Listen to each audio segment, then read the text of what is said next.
بسم اللہ الرحمن الرحیم۔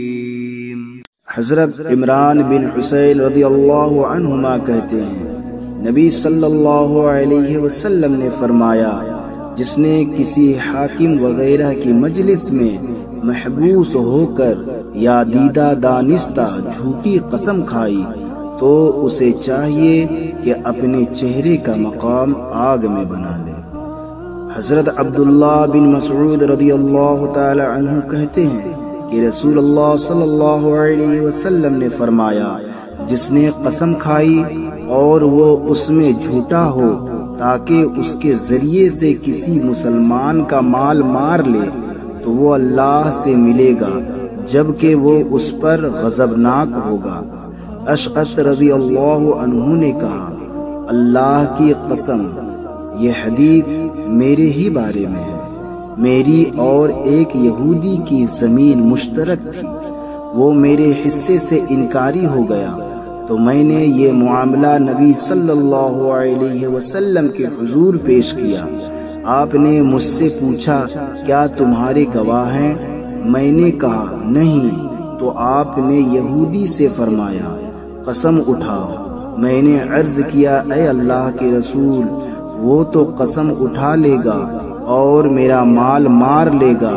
تب اللہ تعالی نے یہ آیت نازل فرمائی، ان الذین یشترون بعهد اللہ وایمانہم ثمنا قلیلا، جو لوگ اللہ کے عہد اور اپنی قسموں پر معمولی مال حاصل کرتے ہیں، ان کا آخرت میں کوئی حصہ نہیں۔ اللہ ان کی طرف نظر نہیں فرمائے گا اور نہ ان سے کلام کرے گا اور نہ انہیں پاک کرے گا، اور ان کے لیے دردناک عذاب ہے۔ حضرت اشعث بن قیس رضی اللہ عنہ سے روایت ہے کہ قبیلہ کند اور حضر موت کے دو آدمی اپنی ایک زمین کا تنازع لے کر نبی کریم صلی اللہ علیہ وسلم کی خدمت میں حاضر ہوئے اور یہ زمین یمن میں تھی۔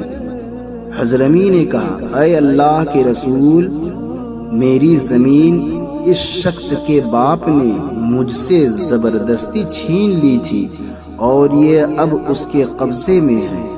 آپ نے پوچھا، کیا تمہاری کوئی گواہ ہیں؟ اس نے کہا نہیں، لیکن میں اسے قسم دیتا ہوں کہ وہ یہ کہے، اللہ کی قسم، وہ نہیں جانتا کہ وہ زمین میری ہے جو اس کے باپ نے مجھ سے زبردستی چھین لی تھی۔ ادھر کندی آدمی بھی قسم کھانے کے لیے تیار ہو گیا تو رسول اللہ صلی اللہ علیہ وسلم نے فرمایا، جو کوئی قسم اٹھا کر کسی کا مال مار لیتا ہے تو وہ اللہ سے اس حال میں ملے گا کہ کوڑھی ہوگا۔